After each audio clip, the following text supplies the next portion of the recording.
لله رب العالمين والصلاة والسلام على سيد المرسلين أما بعد فأعوذ بالله من الشيطان الرجيم بسم الله الرحمن الرحيم الصلاة والسلام عليك يا رسول الله وعلى آلك وأصحابك يا حبيب الله الصلاة والسلام عليك يا نبي الله وعلى آلك وأصحابك يا نور الله السلام علیکم ورحمۃ اللہ وبرکاتہ.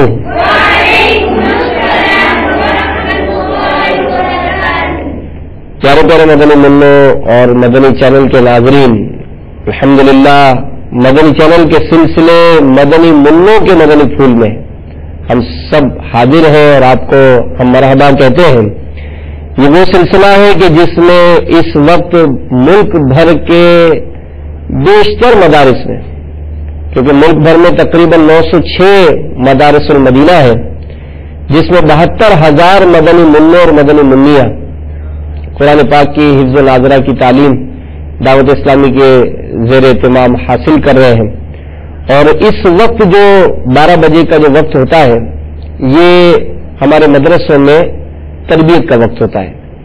اور ظاہر مدنی منوں جو قرآن پاک کی تعلیم حاصل کرنے آتے ہیں تو ان کی اخلاقی تربیت، ان کو شرعی مسائل کی معلومات یہ بھی فراہم کرنا، یہ دعوت اسلامی کے مدنی ماحول کا ایک خاصہ ہے. الحمدللہ گزشتہ کئی سلسلوں سے ہمارا نماز کے متعلق بیان کا مدنی پھولوں کے حوالے سے سلسلہ جاری ہے. آج ہمارے سلسلے میں ہمارے مدنی اسلامی بھائی بھی تشریف لائے ہیں، جو کہ مدنی منوں کی طرف سے ہمیں کچھ سوالات موصول ہوئے ہیں. تو انشاءاللہ آج کے ہم اس سلسلے میں ان سے بھی اس کے متعلق شرعی رہنمائی حاصل کرنے کی کوشش کریں گے. پیارے پیارے مدنی منوں، نماز کے بے شمار فضائل آپ نے سنے ہیں.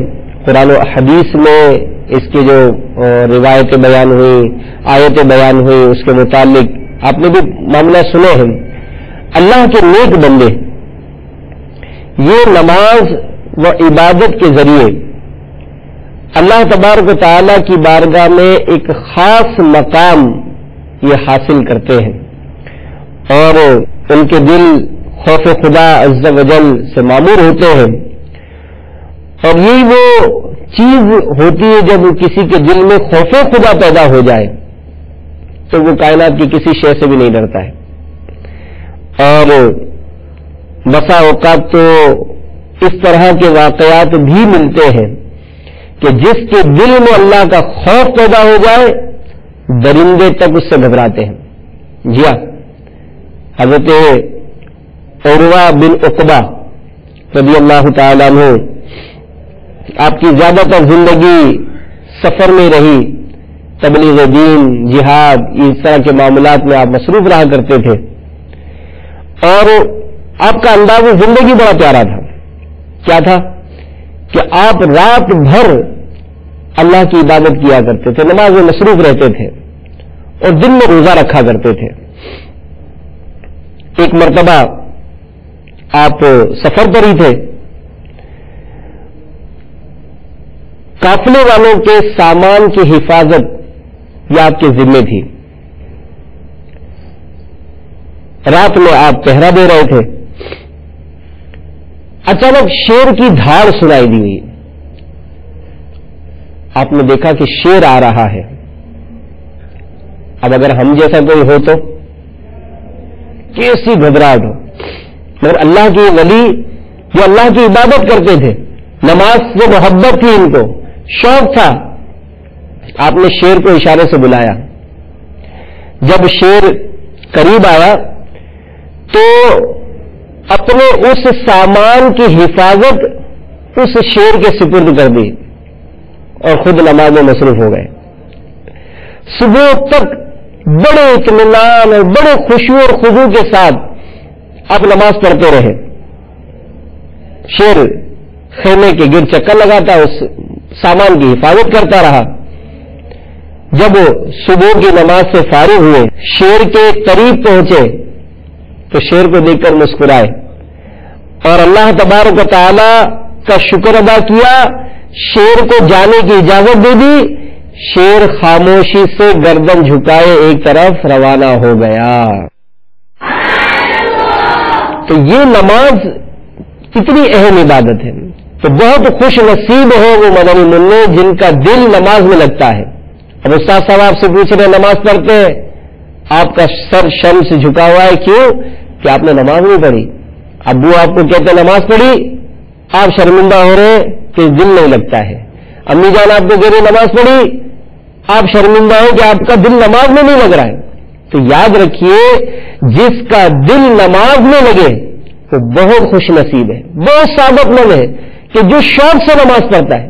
کہ ہم اپنے بزرگوں کے واقعات نہیں پڑھے، ہم اتنے واقعات اتنے دنوں سے سن رہے ہیں کہ ان اسلاف کو نماز پڑھنے میں بڑا مزہ آتا تھا، بڑا شوق ہوتا تھا، ان کا دل لگتا تھا، اور آج ہمارا دل نہیں لگ رہا، اچھی بات نہیں ہے۔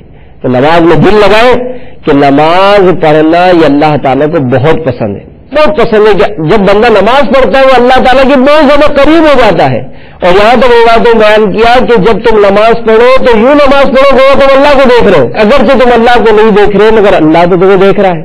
تو کتنی پیاری عبادت ہے۔ تو نماز کو ہمارے پیارے آقا صلی اللہ علیہ وآلہ وسلم نے مومن کی معراج ارشاد فرمایا۔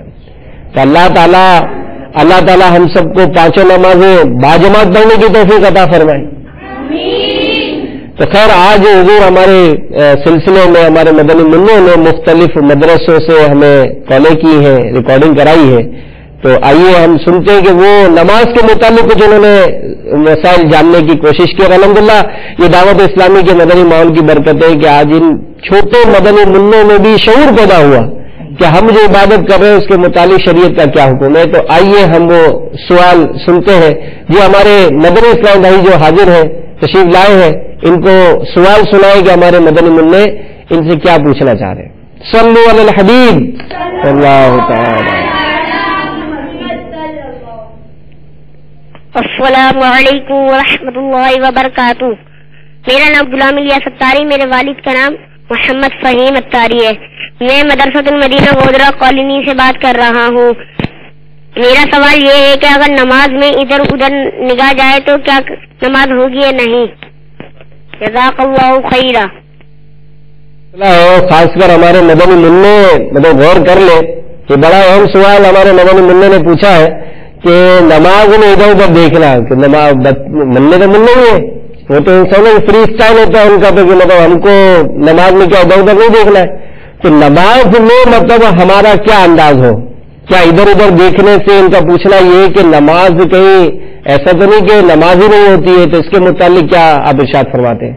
نماز میں ادھر ادھر دیکھنا یا تو یہ کہ گردن ہلائے بغیر ادھر ادھر دیکھا، یا پھر یہ کہ گردن پھرا کر دیکھا، اس طرف دیکھ لیا اس طرف دیکھ لیا۔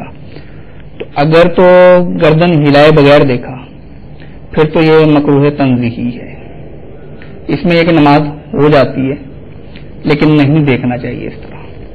اور اگر کبھی کبھار کسی خاص ضرورت کی بنا پر نگاہ اس طرف چلی گئی، گردن نہیں ہلائی، تب حرج نہیں، لیکن اگر گردن بھی ساتھ میں گھما رہے تو اب یہ مکروہ تحریمی ہے، اور مکروہ تحریمی جب نماز ہو جائے تو پھر اسے دہرانا لازم ہوتا ہے۔ تو اب یہ جیسے ہمارے مدنی منع ماشاءاللہ مدرسہ مدینہ سے ان کا تعلق ہے اور نمازی بھی ہے، جیسا کہ ہم نے کئی مدنی منوں کی بہاریں سنی کہ یہ تو تہجد بھی پڑھتے ہیں، اگر نماز پڑھنے کی طرف تو آ گئے ہے نا۔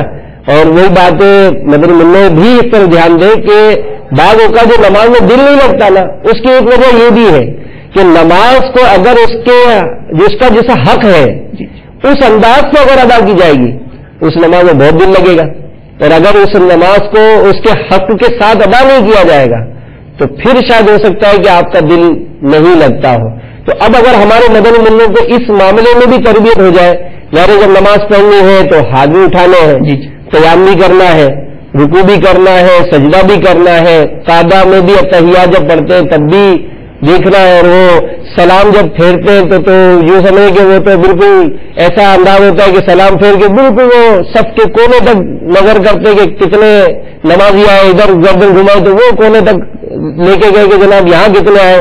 تو یہاں ہمارے مدنی منوں کو اس معاملے میں بھی اگر تربیت ارشاد فرما دے کہ کس وقت کہاں کہاں ہمیں نظر رکھنی ہے. بالکل نگاہ ظاہر کہ نماز میں اب قیام ہے، رکوع ہے، تو جس طرح آپ نے وضاحت کی کہ نگاہ رکھنی کہاں چاہیے، تو نماز کے بھی آداب ہیں.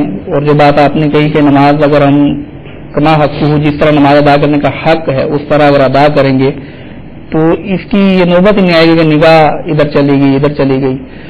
اب قیام میں جب ہوں گے تو نگاہ جس جگہ سجدہ کرنے والے ہیں تو جائز سجدہ کی جگہ پر نگاہ ہونی چاہیے. اور جب ہم رکوع کریں گے تو قدموں پر یا اس کی پشت جو ایڑی ہوتی ہے وہاں پر نگاہ ہونی چاہیے. پھر ہم جب سجدہ کریں گے تو ناک کی طرف نگاہ ہونی چاہیے. اور جب قاعدہ میں بیٹھے ہوں، کہتے قاعدہ اولا ہو یا اخیرہ ہو، دونوں صورتوں میں گود میں نگاہ ہونی چاہیے. پھر جب سلام پھیرنے لگے تو آپ نے جس طرح وضاحت کی کہ وہ آخر تک دیکھتے ہیں، ایسا نہیں کرنا چاہیے، بلکہ سلام پھیرتے ہوئے سیدھے کندھے پر نگاہ ہونی چاہیے. اور دوسری طرف جب سلام پھیریں گے تو اس کندھے پر اس طرف نگاہ ہونی چاہیے. تو ان تمام صورتوں پر مدد حاصل کرنے کے لیے اگر آنکھوں کا کفل مدینہ لگائیں گے نا اور نگاہ جھکا کر رکھیں گے عام حالات میں بھی، تو ہمیں یہ نماز کے اندر بھی نگاہ کی حفاظت کا ذہن ملے گا اور اس میں مدد ملے گی. جب نگاہ جھکانے کی عادت ہوگی تو آپ قیام میں کھڑا ہوگا تو نگاہ جھکائی ہوئی تو آپ دیکھیں کہ بالکل سجدے کی جگہ پر جا کر نگاہ ٹھہرے گی. اور اگر وہ رکوع میں ہے تو نگاہ جھکائی ہوئی تو اس کے قدموں میں نگاہ جائے گی.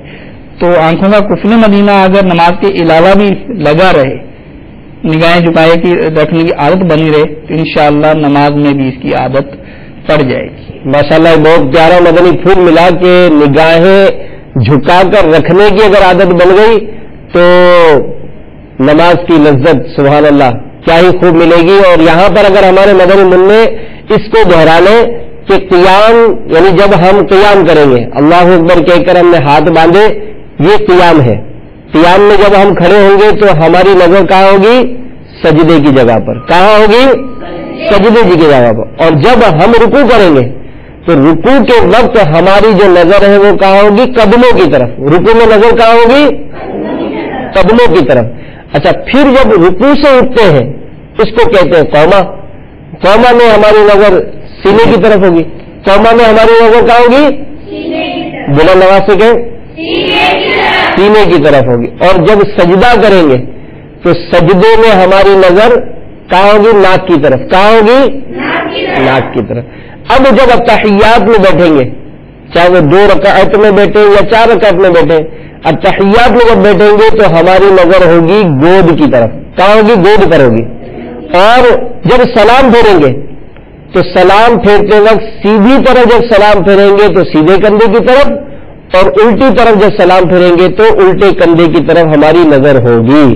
تو ہمارے اسلام نے بڑا پیارا مدنی پھول دیا کہ اگر نظر جھکانے کی عادت بنے گی تو انشاءاللہ نماز میں بھی خشوع اور خضوع آسانی سے حاصل ہو جائے گا. تو نظر کی حفاظت بھی کرتے رہیں گے. قفل مدینہ انشاءاللہ، قفل مدینہ لگا رہے انشاءاللہ، حیا سے نظریں انشاءاللہ اکثر نظریں جھکی رہیں گی انشاءاللہ. ماشاءاللہ ہمارے مدنی منع نے جو سوال کیا تو ہم نے اس کا وضاحت جو ہے وہ حاصل کر لی. بہتر یہی ہے کہ جو طریقہ کار بیان ہوا اس طریقے کے مطابق انشاءاللہ نماز پڑھیں گے، نماز پڑھنے کی ہمیں صحیح لذت بھی نصیب ہو جائے گی. چلو جی دوسرا سوال سنوائیں کہ ہمارے دوسرے مدنی منع ہم سے کیا سوال کر رہے ہیں. صلو علی الحبیب صلی اللہ علیہ وسلم. السلام علیکم ورحمۃ اللہ وبرکاتہ. وعلیکم میرا السلام. نام محمد فہیم اختاری ہے. صوبہ نازیہ میں پڑھتا ہوں. میرا سوال ہے جان بوجھ کر ایک نماز چھوڑنے سے کتنا گناہ ملتا ہے؟ جان بوجھ کر جو نماز چھوڑی جاتی یہ تو یہ تو کتنا مطلب اہم سوال ہمارے اس مدنی منع نے کیا. ماشاءاللہ اللہ آپ کو جزا دے اور آپ کو دنیا اور آخرت کی برکت عطا فرمائے اور آپ کو پکا سچا نمازی بنا دے. سبحان اللہ. تو یہ بات تو حقیقت ہے کہ جو جس بات کی سزا بھی پیش نظر ہوگی کہ یہ کام کرنے کا اتنا بڑا نقصان ہے, اتنا بڑی سزا ہے, تو نماز جو جان بوجھ کر قضا کرتا ہے تو اس کی کیا سزا ہے؟ نماز پڑھیں گے تو اس میں فوائد ہیں, ہمیں ثواب ملے گا, ہمیں انعامات اللہ تعالیٰ کی طرف سے عطا ہوں گے, اور اگر نہیں پڑھیں گے تو ہمیں سزا ملے گی. تو یہ انسان کی نفسیات میں ہے کہ جس چیز میں کرنے میں اس کو فائدہ نظر آئے اور چھوڑنے میں نقصان سامنے آئے تو یہ پھر اس کی عادت بناتا ہے. تو نماز اگر چھوڑے گا تو ہر عاقل بالغ مسلمان پر دن بھر میں 5 وقت کی نماز پڑھتا ہے. اب جو جان بوجھ کے نماز چھوڑ دیتا ہے تو اللہ تعالیٰ اس سے ناراض ہوتا ہے اور اس کا نام جہنم کے دروازے پر لکھ دیا جاتا ہے. اور نماز ترک کرنے والے کو قبر اس طرح دبائے گی کہ اس کی پسلیاں ٹوٹ ٹوٹ کر ایک دوسرے میں پیوست ہو جائیں گی. اس کی قبر میں آگ بھڑکا دی جائے گی اور قیامت کے روز اس کا حساب سختی سے لیا جائے گا.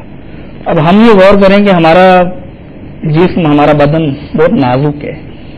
اب معمولی سا سر درد ہو جائے تو ہم بہت پریشان ہو جاتے ہیں, اور اگر کوئی جلتا ہوا بجھا ہوا انگارہ ہلکا سا جس میں ابھی گرمائش ہوگا اگر ہمارے پاؤں کے نیچے آ جائے تو ہم اچھل پڑتے ہیں. آنکھ میں اگر تکلیف ہو جائے تو ہمیں کھانے میں مزہ نہیں آتا. تو ہم اتنا نازک ہیں. تو یہ جہنم کے عذابات یہ دنیا سے کوئی مماثلت نہیں رکھتے. دنیا کی آگ بہت ہلکی ہے, جہنم کی آگ روایات کے مطابق بعض کہ 70 گنا تیز ہے. اب یہ نماز ترک کرنے میں یہ چند نقصانات میں نے گنوائے, اس کے علاوہ بھی کافی وعیدیں اور سزائیں بیان ہوئی. تو اگر نماز چھوڑنے میں ہمیں یہ نقصانات ہیں, اور پڑھنے میں فوائد یہ کہ جنت کے باغات, وہاں کے جناب دودھ, شہد اور پانی کی نہریں, اور پھر عالی شان پھل مزے مزے کے, یہ ساری چیزیں ہمیں پڑھنے کے بعد یہ انعامات ملیں گے اور چھوڑنے پر یہ سزائیں ملیں گی. تو ہمیں یقیناً نماز کی پابندی اختیار کر کے انعامات کو حاصل کرنے کی کوشش کرنی چاہیے. تو پیارے پیارے مدنی منع نماز جان بوجھ کر جو قضا کرتا ہے تو جیسا کہ ہم نے سنا کہ یہ بہت سخت گناہ ہے, اور جن کی عمریں کم ہیں اگر مطلب وہ ظاہر 7 سال کی ہی عمر میں احادیث مبارکہ میں ترغیب دلائے گی کہ 7 سال کی عمر میں ہی نماز کی ترکیب بنے. اور مودی اعظم پاکستان رحمۃ اللہ تعالیٰ کی وہ بڑی پیاری بات ہم نے پڑھی کہ جب اس سے آپ کی سیرت میں لکھا ہے کہ جب سے آپ چلنے پھرنے کے قابل ہوئے تو اپنے والد صاحب کے ساتھ نماز پڑھنے جانا شروع کر دیا تھا, مسجد جایا کرتے تھے. تو مسجد سے ایک تعلق قائم ہو گیا اور الحمدللہ وہ بڑھتے بڑھتے آگے آج محدث اعظم کے نام سے ماشاء اللہ. تو یہ مدنی منع مطلب اس میں مطلب مدنی پھول حاصل کرے کہ وہ مدنی منع جو جیسے چلنا پھرنا شروع کیا تو اس کا چلنا پھرنا کہاں ہو گیا, نماز مسجد کی طرف. آگے چل کر اس کو کیا نعمت ملی, محدث اعظم پاکستان بن گئے. اور دوسرا اس میں مجھے کہ یہ جو ساتھ جانے کا تو والد صاحب بھی نمازی تھے. اگر ہم مدنی چینل کے ناظرین بھی ظاہر ہے ہمارے سلسلے میں شامل ہیں, تو اگر ہم چاہتے ہیں کہ ہمارے بچے نمازی بنے تو ہمیں بھی نمازی بننا ہے. اگر ہم مسجد جائیں گے تو ہمارا مدنی منع بھی ہمارے ساتھ مسجد جائے گا انشاءاللہ. ہمارے مدرسۃ المدینہ کے مدنی منع اپنے ابو کے ساتھ, بھائی جان کے ساتھ اور دادا جان کے ساتھ, بڑوں کے ساتھ مسجد بھی جائیں گے, اور جب مسجد جائیں گے تو شرارت بھی نہیں کریں گے, مسجد کا بھی ادب کریں گے اور خشوع اور خضوع کے ساتھ نماز پڑھا کریں گے ماشاءاللہ. اگلا سوال سنا حضور. صلو علی الحبیب صلی اللہ تعالی علی محمد. السلام علیکم ورحمۃ اللہ وبرکاتہ. میرا نام محمد ریحان اتاری ہے, میرے والد کا نام محمد فیاض اتاری ہے. میرا سوال یہ ہے کہ نماز میں آنکھیں بند رکھے گی تو نماز ہو جائے گی؟ جزاک اللہ خیرا. آمین. یہاں مدنی منع اور خاص کر ہمارے جو قاری صاحبان ہیں وہ تھوڑی یہ بھی شفقت فرمایا کریں کہ سلام جب کرے تو کچھ وقفہ دے دیں. تاکہ جس نے سلام کیا اس پر تو اللہ کی رحمتیں نازل ہوتی ہیں، جس جو جواب دیتا ہے وہ بھی محروم تھوڑی رہتا ہے. تو ہمیں بھی موقع مل جائے کہ ہم بھی مدنی منع کی جو دعا اس نے دی، ہم کو سلام کیا ہے، تو ہم بھی جواب دے کر ثواب کے حقدار بن جائے. تو آئندہ جب کبھی ریکارڈ کروانی سوالات تو السلام علیکم ورحمۃ اللہ وبرکاتہ کہہ کے تھوڑا سا 2-3 سیکنڈ رک جائیں تاکہ سننے والا بآسانی جواب دیتے. حضور اب یہ آنکھیں بند کرنے کا جو معاملہ ہے کہ چلے آپ نے کہا اب ادھر ادھر جانا ہی نہیں ہے تو اب آنکھیں بند کر کے نماز پڑھ لیتے ہیں، تو اس کا کیا حکم ہوگا؟ اب اس میں کہ اب جو بتایا گیا کہ نگاہ کہاں رکھنی ہے، اگر آنکھیں بند رکھیں گے تو پھر اس کی عادت کیسے بنے گی؟ تو آنکھیں بند رکھنا بھی ناپسند کام ہے، مکروہ کہا جاتا ہے اس کو فقہ کی اصطلاح میں. تو مکروہ تنزیہی ہے، نہیں ناپسند ہے لیکن کم ناپسند ہے.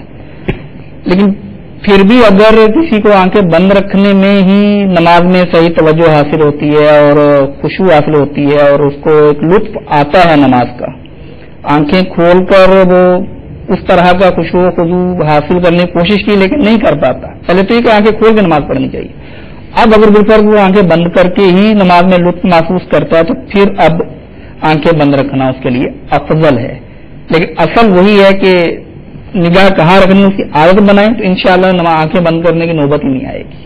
ماشاءاللہ. تو یہ کہ نماز میں جو بیان کیا گیا کہ کس وقت کہاں نظر رکھنی ہے، اگر اس کی عادت بنائیں گے تو آپ کو لطف بھی ملے گا انشاءاللہ. چلیں جی اگلا سوال سنائے. صلو علی الحبیب صلی اللہ تعالی علی محمد. السلام علیکم ورحمۃ اللہ وبرکاتہ. محمد صابر اطاری بن محمد فاروق اطاری. میرا سوال یہ ہے کہ سجدہ صاحب کسے کہتے ہیں؟ جزاک اللہ. سجدہ سہو کا طریقہ کیا ہے؟ سجدہ صاحب ہوتا کیا ہے؟ پہلے یہ تو بہت سارے مدنی منوں کو پتہ نہیں ہوگا. تو سجدہ صاحب یہ کہ نماز کے کچھ واجبات ہیں، کچھ فرائض ہیں. نماز جو ہم پڑھتے ہیں نا تو مکمل طریقہ ظاہر مدنی منوں کو بھی سکھایا جاتا ہے. اب جو ہم تکبیرۃ تحریمہ سے لے کر سلام پھیرنے تک جتنے بھی افعال کرتے ہیں، جتنے بھی کام کرتے ہیں، تو اس میں کچھ چیزیں فرض ہیں، کچھ چیزیں واجبات ہیں. اس میں تفصیل ہے کہ یہ چیز واجب ہے، یہ چیز فرض ہے. تو جب کوئی واجب بھولے سے رہ جائے تو سجدہ صاحب کیا جاتا ہے تاکہ اس کا ازالہ ہو جائے، یا پھر کسی واجب یا فرض کی ادائیگی میں تاخیر ہو جائے بھولے سے، پھر اس کے ازالے کے لیے سجدہ صاحب کیا جاتا ہے. اور سجدہ صاحب کا طریقہ یہ ہے کہ التحیات پڑھ کر، اور افضل ہے درود پاک بھی پڑھ لیں، تو سلام پھیریں گے اور اس کے بعد 2 سجدے کریں گے، اس میں تسبیحات بھی پڑھیں گے. ہاں ایک سلام پھیریں گے، سیدھی طرف سلام پھیر کر پھر 2 سجدے کریں گے. اس کے بعد التحیات پڑھیں گے، پھر درود پاک پڑھیں گے اور دعا پڑھ کر پھر سلام پھیر دیں گے. تو یہ سجدہ صاحب کا طریقہ ہوتا ہے. یہاں پر ہمارے جو مدرسین اور جو ہمارے ناظمین ہمارے ساتھ ہیں، دیکھیے یہ ظاہر سلسلے میں مسئلہ ہی بیان ہو سکتا ہے. اب فرائض کتنے ہیں یہ یاد کرانا آپ کی ذمہ داری ہے، واجبات کتنے ہیں، اور پیارے پیارے مدنی منوں ظاہر ایک نماز پڑھنی ہے تو نماز کے فرائض کتنے ہیں آپ کو یاد ہونا چاہیے، نماز کی شرائط کتنے ہیں آپ کو یاد ہونا چاہیے، نماز کے واجبات کون کون سے یہ بھی یاد ہونا چاہیے. انشاءاللہ یہ یاد بھی آپ کو آپ کے قاری صاحبان کو کرانا چاہیے. ان کو یوں سمجھ لیں ہوم ورک دے دیں گے کہ اگر شرائط ہیں تو 2-2 3-3 کر کے روز کو یاد کرائیں گے تو 2 دن میں شرائط یاد ہو جائیں گے، 2 دن میں فرائض یاد ہو جائیں گے، 2-4 دن میں واجبات ہو جائیں گے. تو انشاءاللہ یہ ہمارے مدنی منوں بھی قرآن کے حفظ کے ساتھ ساتھ نماز کے بھی حافظ بن جائیں گے. اتنے سارے صفحات، اتنی سارے آیات یاد ہوگا، بچہ یاد کر رہے ہیں تو نماز کی شرائط بھی یاد ہونی چاہیے، بالکل یاد ہونی چاہیے. اور آپ کے لیے ایک اور خوشخبری بھی ہے کہ ہماری مجلس میں آئندہ کے سلسلوں میں انشاءاللہ ہم نے کوشش کی ہے کہ امیر اہل سنت نے جو پریکٹیکل وضو ہمیں سکھایا ہے اور جو ہمیں پریکٹیکل نماز کا طریقہ سکھایا ہے، ہم کوشش کریں گے کہ کچھ نہ کچھ حصے اس میں سے ہم روز امیر اہل سنت کی بارگاہ میں حاضری دیں، ان سے تربیت حاصل کریں اور ان کے مطابق نماز وضو کا طریقہ انشاءاللہ اپنی زندگی میں رائج کریں گے. اس کی برکتیں ہمیں ضرور حاصل ہوں گی. اللہ تعالیٰ ہم سب کی حاضری قبول فرمائے اور ہم سب کو ایسی نماز پڑھنے کی توفیق دے جیسی نماز پڑھنا اسے پسند ہے. اپنے عزم کا اظہار کیجیے. غیبت کے خلاف جنگ جاری ہے, غیبت کے خلاف جنگ جاری ہے, غیبت کے خلاف جنگ جاری ہے. نہ غیبت کریں گے نہ غیبت سنیں گے انشاءاللہ, نہ غیبت کریں گے نہ غیبت سنیں گے انشاءاللہ. اللہ تعالیٰ عمل کی توفیق عطا فرمائے. آمین بجاہ النبی الامین صلی اللہ تعالی علیہ وآلہ وسلم. السلام علیکم ورحمۃ اللہ وبرکاتہ. صلوا علی الحبیب صلی اللہ تعالی علی محمد.